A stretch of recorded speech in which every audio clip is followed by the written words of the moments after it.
Hello friends, welcome back to our class. तो कैसे हैं आप सब? मैं उम्मीद करती हूँ आप सब अच्छे होंगे और आप सबकी प्रिपरेशन अच्छे से चली रही होगी। तो आज हम आपके एग्जाम के लिए लेकर आए हैं एक इम्पॉर्टेंट टॉपिक जिससे आपके एग्जाम्स में क्वेश्चंस आते हैं। एक्सपेरिएंशियल एक्टिविटी बेस्ड पेडागोजी, जो कि एक इम्पॉर्टेंट है, जहां से आपको आपके एग्जाम्स में क्वेश्चंस देखने को मिलते हैं।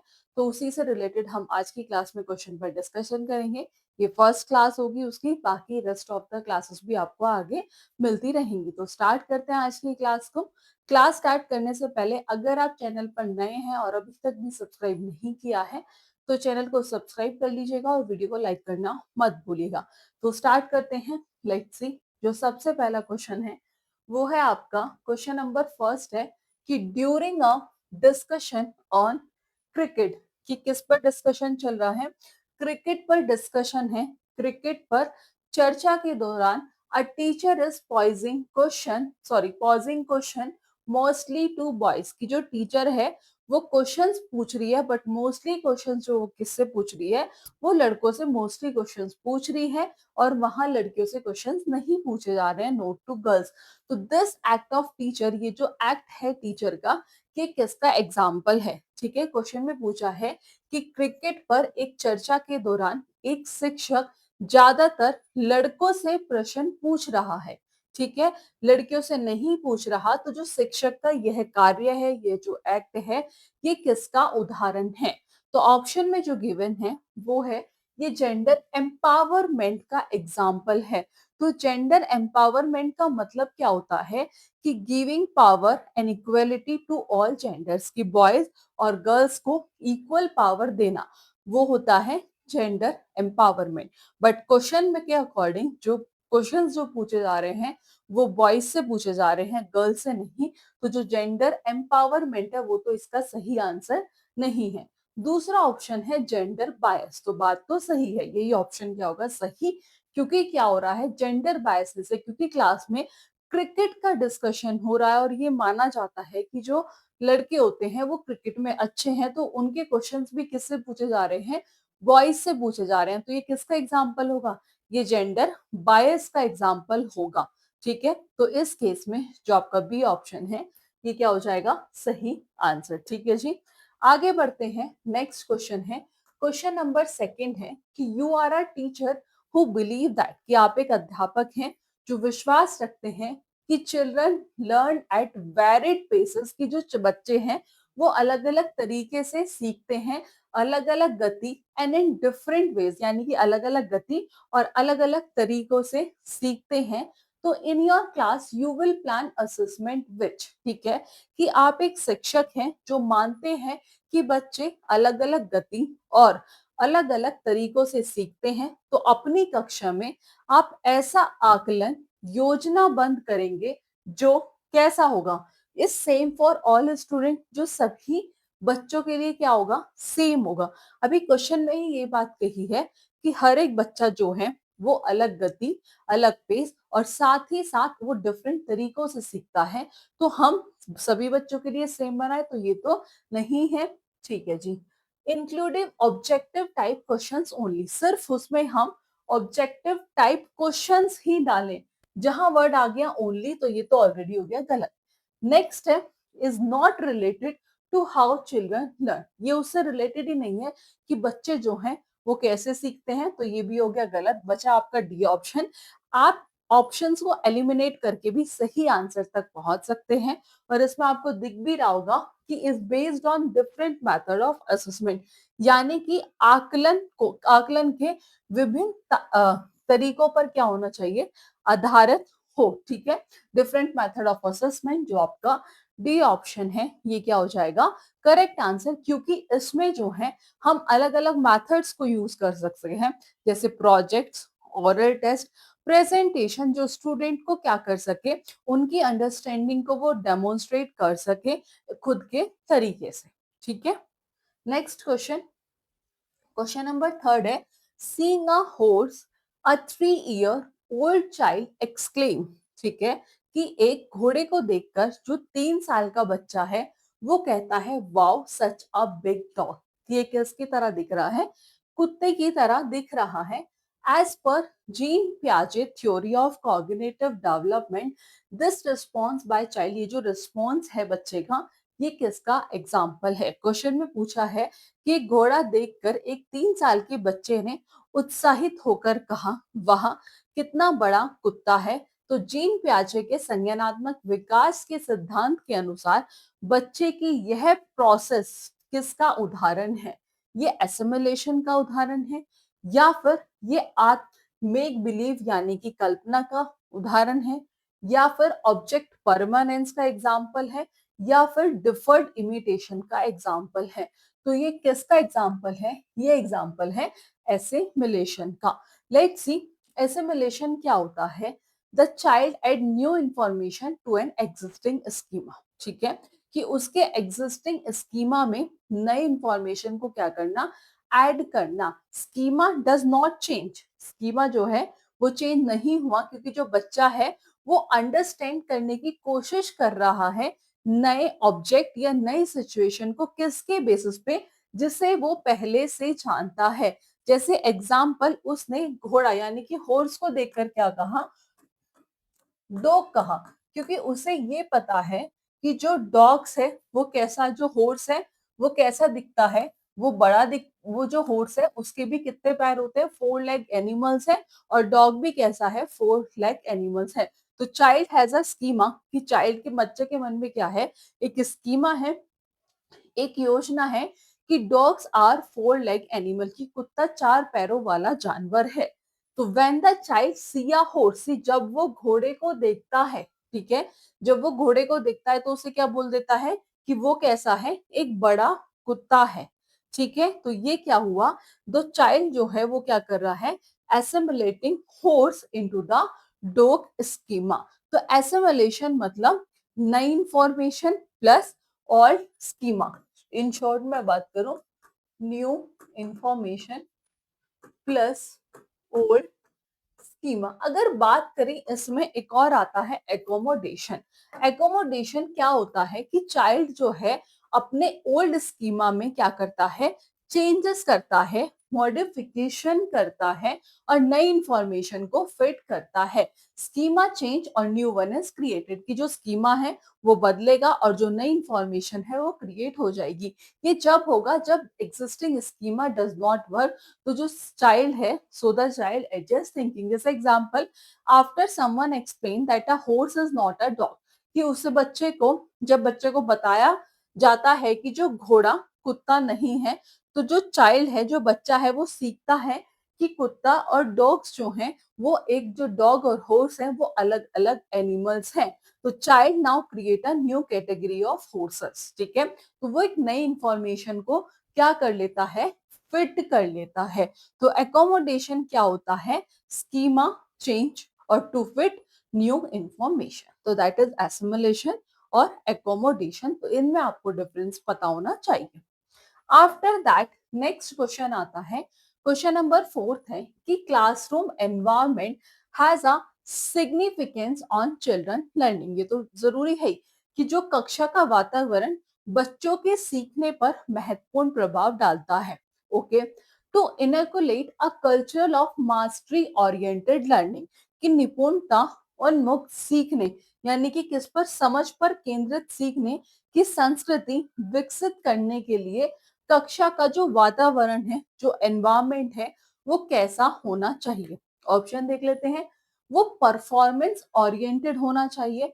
तो अगर वो परफॉर्मेंस ओरिएंटेड होगा, ठीक है, तो परफॉर्मेंस ओरिएंटेड बेसिकली ये किस पर फोकस करेगा? ग्रेड पर फोकस करेगा। तो क्लासरूम का जो एनवायरमेंट है वो परफॉर्मेंस ओरिएंटेड नहीं होना चाहिए। कॉम्पिटेटिव एंड इंडिविजुअलिस्टिक, तो अब आ गया कॉम्पिटेटिव। तो कॉम्पिटेटिव भी नहीं होना चाहिए, क्योंकि ये क्या करता है? ये फेलियर का डर को क्रिएट कर देता है। टीचर डोमिनेटेड भी नहीं होना चाहिए। कैसा होना चाहिए? कोऑपरेटिव एंड कोलैबोरेटिव होना चाहिए, क्योंकि ये जो है ये स्टूडेंट को अलाउ करता है एक दूसरे के साथ सीखने में, अपने आइडियाज और अंडरस्टैंडिंग को एक दूसरे के साथ डिस्कस करने में, जिससे वो बेहतर सीखते हैं और एक दूसरे के साथ कॉन्सेप्ट को अच्छे से अंडरस्टैंड करते हैं। तो इस केस में जो आपका डी ऑप्शन है cooperative and collaborative. That is the correct answer. Okay. आगे बढ़ते हैं. फिफ्थ क्वेश्चन है कि पूजा टेल हर फ्रेंड, पूजा अपनी सहेली से कहती है we should follow class rules, कि हमें क्लास रूल्स को फॉलो करने चाहिए, as the teacher will not allow us to play outside, कि हमें कक्षा के नियमों का पालन करना चाहिए, नहीं तो जो शिक्षक है हमें बाहर खेलने नहीं जाने देगा. तो which stage of moral development according to Lawrence Kohlberg, कि लॉरेंस कॉल्बर के अनुसार पूजा नैतिक विकास के किस चरण पर है. तो ऑप्शन देखते हैं. Obedience and punishment oriented, yes, तो वो कौन से स्टेज पर है? Obedience and punishment oriented. तो जो आपका ए ऑप्शन है ये क्या हो जाएगा आपका सही आंसर. ठीक है जी, मूव करते हैं नेक्स्ट क्वेश्चन पर. क्वेश्चन नंबर 6 है identify the difficulty setting the goal, exploring possible solution and consequencing, acting accordingly and evaluate the outcomes are important step involved in the process of. Question में पूछा है कि कठिनाई की पहचान करना, लक्ष्य निर्धारित करना, संभावित समाधान और परिणामों का पता लगाना, तदनुसार कार्य करना और परिणामों का मूल्यांकन करना इस प्रोसेस में शामिल महत्वपूर्ण चरण है. एट्रीब्यूशन है, तो इस प्रोसेस में जो सबसे वो है वो होता है प्रॉब्लम सॉल्विंग. क्या होता है? Problem solving. एट्रीब्यूशन नहीं, आरोपण नहीं, इमिटेशन यानी कि दूसरों की नकल करना नहीं, प्रॉब्लम सॉल्विंग. तो जो सी ऑप्शन है ये क्या हो जाएगा सही आंसर. एट्रीब्यूशन यानी कि आरोपण. दिस इज अबाउट, ये बताता है कि कैसे जो पीपल है वो एक्सप्लेन करते हैं द कॉज ऑफ बिहेवियर यानी कि सक्सेस और फेलियर. वही इमिटेशन यानी कि किसी दूसरे के बिहेवियर को कॉपी करना, नकल करना, अनुकरण करना. प्रॉब्लम सॉल्विंग ये क्या है? एक स्ट्रक्चरड प्रोसेस है जो एग्जैक्टली मैच करता है जो स्टेप्स डिस्क्राइब किए गए हैं, कि प्रॉब्लम को आइडेंटिफाई करना, डिफिकल्टीज, गोल को सेट करना, जनरेट करना, सॉल्यूशन को इवेलुएट करना, इंप्लीमेंट करना एंड देन रिव्यू. तो that is problem solving. Passive attention ये इनवॉलेंट्री अटेंशन है, नॉट एन एक्टिव प्रोसेस. तो इस केस में जो आपका सी ऑप्शन है ये क्या होगा सही answer. Okay.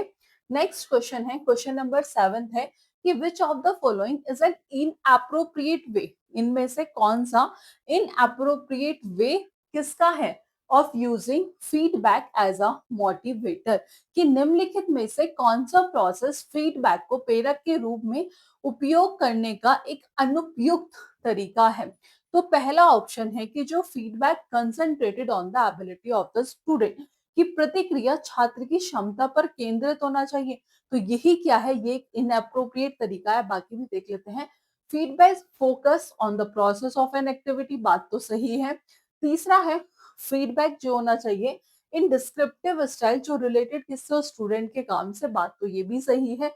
Feedback without referring to comparison with other student, तो ये भी सही है. तो जो इनअप्रोप्रिएट है वो है आपका ए ऑप्शन. ठीक है, लेट्स सी.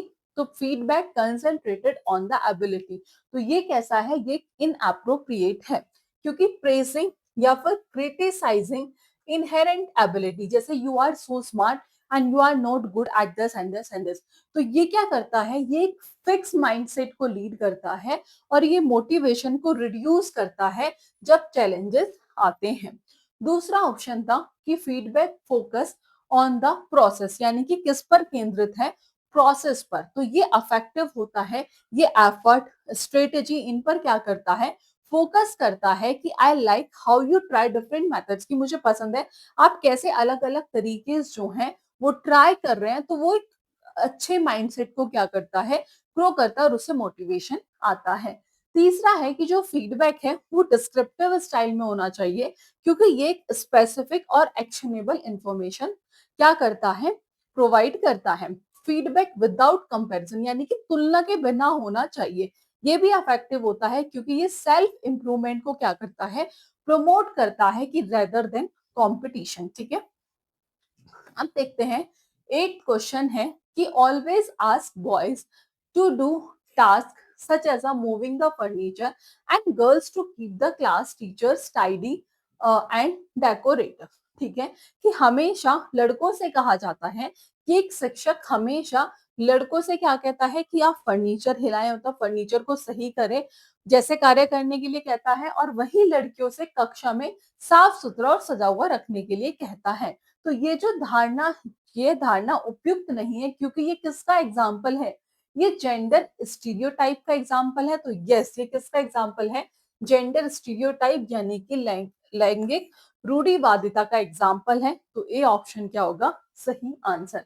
9th क्वेश्चन है, असर्जन है कि टीचर शुड आस्क क्वेश्चन, ठीक है, that facilitate student to establish relationship between what they are expected to learn and what they already know।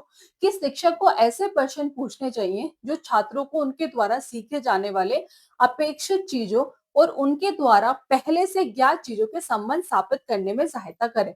तो बात तो सही है, जो हमें असर्जन है वो क्या दिख रहा है, वो सही दिख रहा है, क्योंकि जब हम नई इंफॉर्मेशन को कनेक्ट करते हैं प्रायर नॉलेज के साथ, तो ये एक फंडामेंटल प्रिंसिपल है किसका? कंस्ट्रक्टिव लर्निंग का। ये हेल्प करता है कि लर्निंग को मीनिंगफुल बनाने में। रीजन देख लेते हैं कि प्रायर नॉलेज जो है does not play any role in learning of नई कॉन्सेप्ट। कि जो प्रायर नॉलेज है वो न्यू कॉन्सेप्ट्स को लर्न करने में उसका कोई रोल नहीं है। तो प्रायर नॉलेज का न्यू कॉन्सेप्ट्स को लर्न करने में रोल होता है, ऐसा नहीं है कोई रोल नहीं होता है। तो रीजन क्या हो गया यहाँ पर? फॉल्स हो गया। तो असर्जन जो है वो ट्रू है, रीजन जो है वो फॉल्स है। तो इन्होंने कहा है पहले ऑप्शन में कि असर्जन और रीजन जो है वो दोनों ही सही है, तो दोनों सही नहीं है। असर्जन और रीजन जो है दोनों ही सही है, नहीं है। असर्जन जो है वो सही है और रीजन जो है वो क्या है? वो गलत है। ठीक है, कि connecting new information to prior knowledge, ये एक फंडामेंटल प्रिंसिपल है किसका? कंस्ट्रक्टिविस्ट लर्निंग का, जो कि लर्निंग को क्या बनाता है? मीनिंगफुल बनाता है। रीजन जो है वो फॉल्स है, क्योंकि प्रायर नॉलेज जो है वो फाउंडेशन होती है for learning new concept. We build new knowledge on the scaffold of what we already know. ये बात तो सही है कि हम नए नॉलेज को तब बिल्ड कर पाते हैं जब हमारे पास उस चीज से रिलेटेड हम ऑलरेडी जानते हैं। अगर प्रायर नॉलेज कोई रोल प्ले नहीं करती तो लर्निंग जो है वो कैसी है? इम्पॉसिबल है। नेक्स्ट क्वेश्चन है, क्वेश्चन नंबर 10 है, you are teaching a chapter about the disabilities of deafness and dumbness and how to communicate without speaking. A child asks we all can speak, so why we are studying this in EVS. ठीक है, कि जो एक you are teaching, हम class में क्या कर रहे हैं? एक चैप्टर पढ़ा जा रहा है किसके बारे में? डिसेबिलिटीज ऑफ डिफनेस, यानी कि कैसे संवाद किया जाए इसके बारे में एक अध्याय पढ़ा रहे हैं। आप बहरापन और गूंगापन की विकलांगताओं और बिना बोले कैसे संवाद किया जाए इसके बारे में पढ़ाया जा रहा है। तो एक बच्चा जो है वो क्वेश्चन पूछता है कि वी ऑल कैन स्पीक, कि हम सब बोलते हैं, तो हमें ये क्यों पढ़ाया जा रहा है? Which of the below responses best explain the scope of learning this chapter in EVS? ठीक है, कि जो बच्चा है वो पूछता है कि हम सभी बोल सकते हैं, तो यह ईवीएस में क्यों पढ़ा रहे हैं या क्यों पढ़ रहे हैं? निम्नलिखित में से कौन सा उत्तर ईवीएस में इस अध्याय को सीखने के दायरे पर सबसे अच्छी तरह समझाता है? तो लेट्स सी, जो पहला ऑप्शन है इसमें कि some peoples are different from you all. ठीक है, क्वेश्चन में कहा है कि कुछ लोग आप सभी से क्या होते हैं? अलग होते हैं। उनके जो हैं they have the specific challenge, उनकी विशिष्ट चुनौती होती है where they can not hear और स्पीक, जहां वे सुन और बोल नहीं सकते। ठीक है, you will need to understand, आपको यह समझने की आवश्यकता होगी why they are considered are differently able, कि उन्हें अलग रूप से सक्षम क्यों माना जाता है। पहला ऑप्शन तो ये है। दूसरा है all of us have different ability and concentrates, यानी कि हम सबकी क्या होती हैं? अलग अलग क्षमताएं और बाधाएं होती हैं। कुछ पीपल के पास स्पेसिफिक चैलेंज होते हैं जहां पर वो बोल नहीं सकते या सुन नहीं सकते, तो हमें समझने की जरूरत है कि वो कैसे कम्युनिकेट करेंगे एंड कैसे वो इंक्लूसिव होंगे, यानी कि हमें उनके साथ संवाद कैसे करें और समावेशी कैसे बने, यह समझने की आवश्यकता है। तीसरा देखते हैं कि some people have the specific challenge. बात तो सही है कि कुछ लोगों की क्या होती है, विशिष्ट चुनौती होती है, दे कैन नॉट हियर और स्पीक, जहां वे सुन और बोल नहीं सकते। तो you need to be careful and alert कि हमें क्या होना चाहिए, जब आप उनसे बातचीत करते हैं, जब हम उनके साथ इंटरेक्ट करते हैं, तो हमें क्या होना चाहिए, केयरफुल होना चाहिए और अलर्ट यानी कि सावधान और सतर्क रहना चाहिए। तो this chapter will help you in such scenarios. तो ये जो चैप्टर है यानी कि ये जो अध्याय है, ये आपको क्या करेगा, इन सिनेरियो में मदद करेगा। तो अभी तक तो यही बेस्ट लगा है। डी देख लेते हैं कि some of you may want to become doctor, कि आप में से कोई डॉक्टर बनना चाहता है जब आप बड़े होंगे। तो understanding various type of problem and physical challenges is the first step toward that. तो इस केस में जो हमें सबसे सही आंसर लगा वो है ऑप्शन नंबर सी।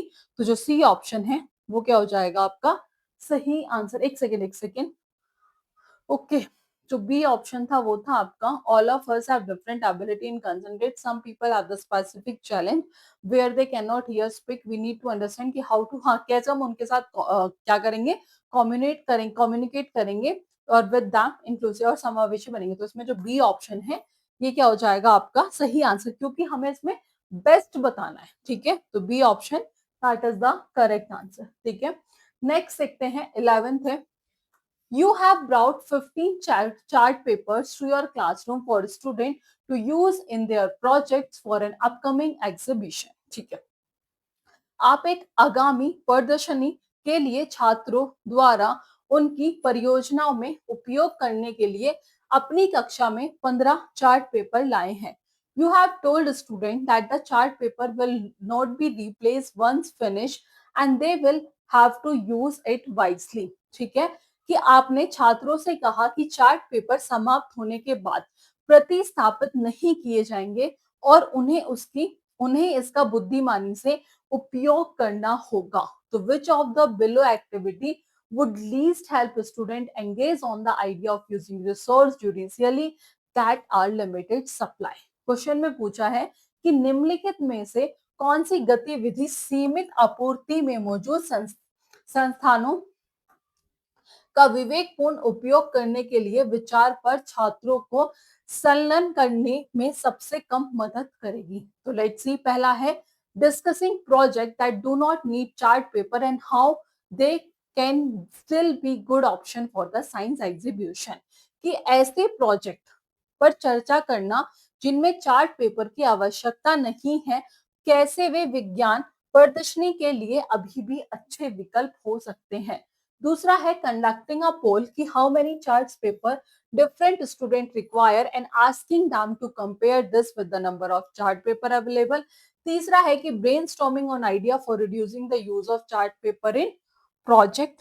ठीक है, और डी ऑप्शन है asking student to write in a common register the quantity of chart paper they look each time when and why. ठीक है, तो ये क्वेश्चन आपका होमवर्क में है, इसका आंसर आप हमें कमेंट बॉक्स में बताएंगे। नेक्स्ट क्वेश्चन है 12th है, in order to cater the need of a student with giftedness, तो which of the following is an effective strategy, कि गिफ्टेड स्टूडेंट यानी कि जो प्रतिभाशाली छात्रों की आवश्यकताओं को पूरा करने के लिए इनमें से कौन सा एक प्रभावी स्ट्रेटेजी है, रणनीति है। तो पहला है ask them very simple and easy question, जो गिफ्टेड स्टूडेंट है उनसे आपको बहुत सिंपल और इजी क्वेश्चंस करने हैं। अगर आप उनसे इजी और सिंपल क्वेश्चंस करते हैं तो ये कोई अफेक्टिव स्ट्रेटेजी नहीं है। ठीक है, तो ये हो गया गलत। Assigning them challenging and high order task, yes, कि उन्हें हम क्या असाइन करेंगे, चैलेंजिंग और हाई ऑर्डर टास्क जो है असाइन करेंगे। तो ये क्या है, एक और स्ट्रेटेजी है गिफ्टेड स्टूडेंट के लिए।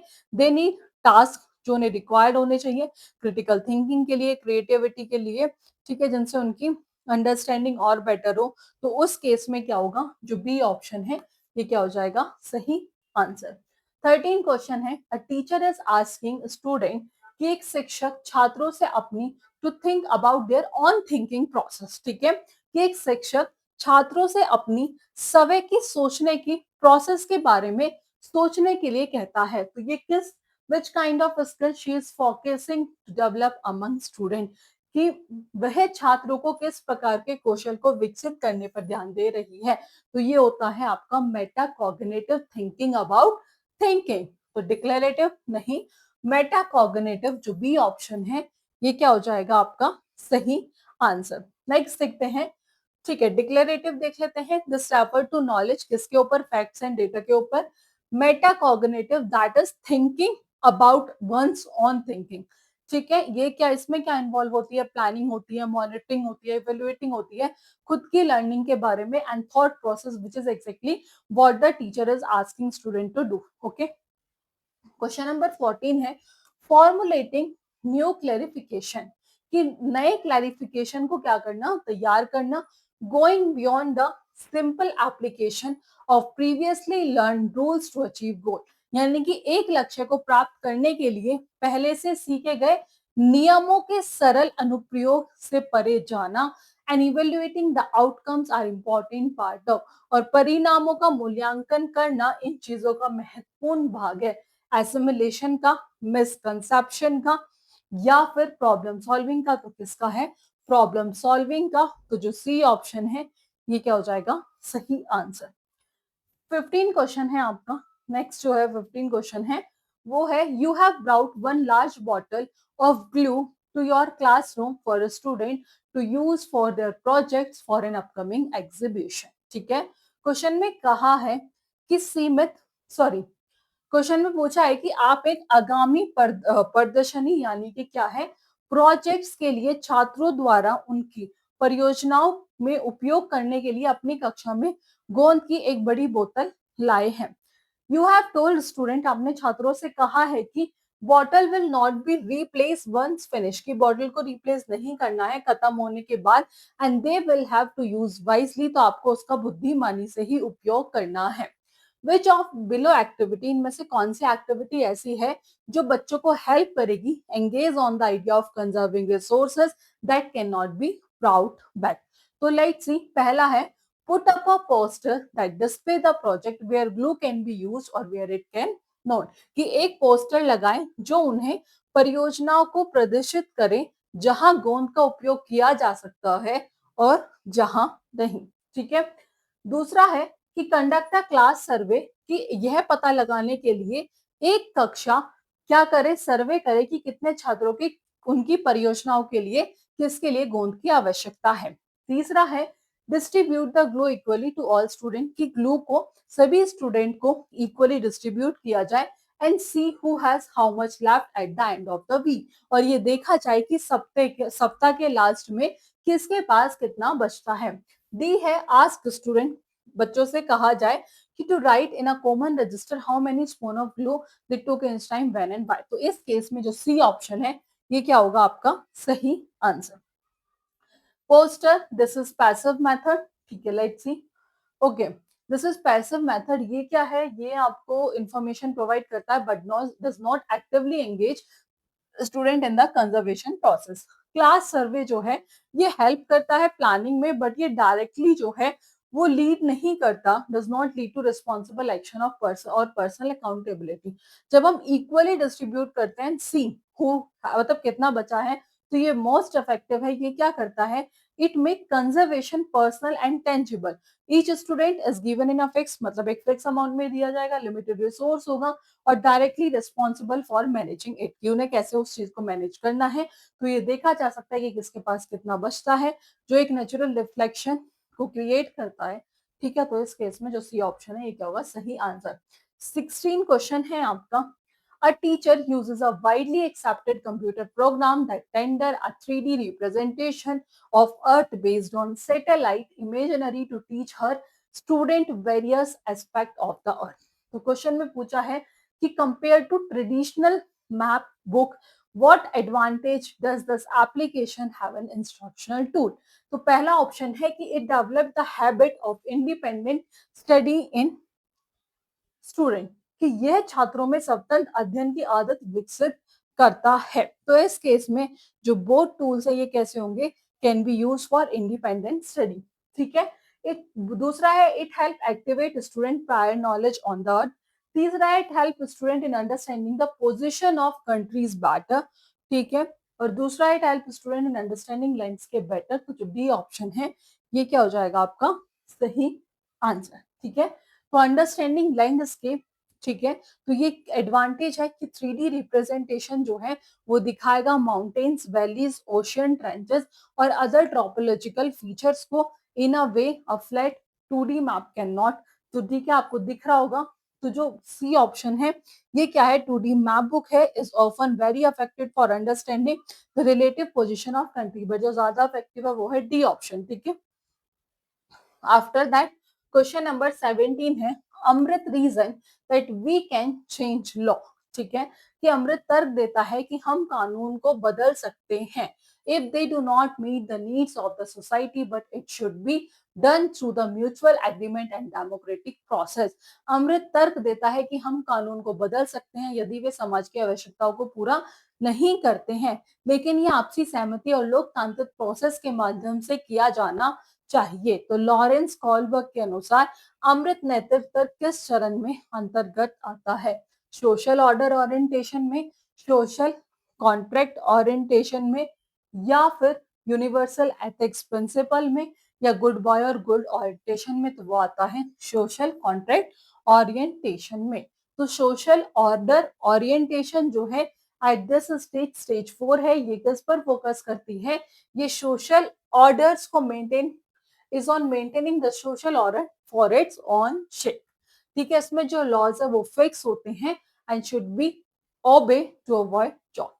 After that social contract orientation, ये स्टेज 5 है।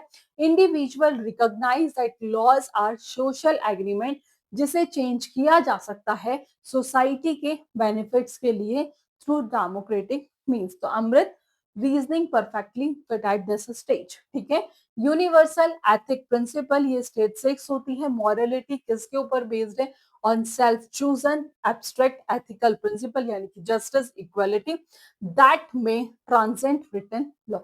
After that good boy and good orientation, ये आप जानते हैं स्टेज 3, जहां पर मॉरलिटी अबाउट किसके बारे में है, अप्रूवल फ्रॉम अदर्स। ओके, तो ये थे 17 क्वेश्चन जो हमने इस टॉपिक से डिस्कस किए हैं। लेंथी क्वेश्चन है, इस तरह के क्वेश्चन आपको देखने को मिलेंगे। तो ये थे 17 क्वेश्चन। आई होप आपको पसंद आई होगी क्लास। फर्दर ऐसी क्लास के लिए चैनल के साथ जुड़े रहिएगा। आज की क्लास में इतना ही, मिलेंगे नेक्स्ट क्लास में नेक्स्ट टॉपिक के साथ। So thank you for watching this class.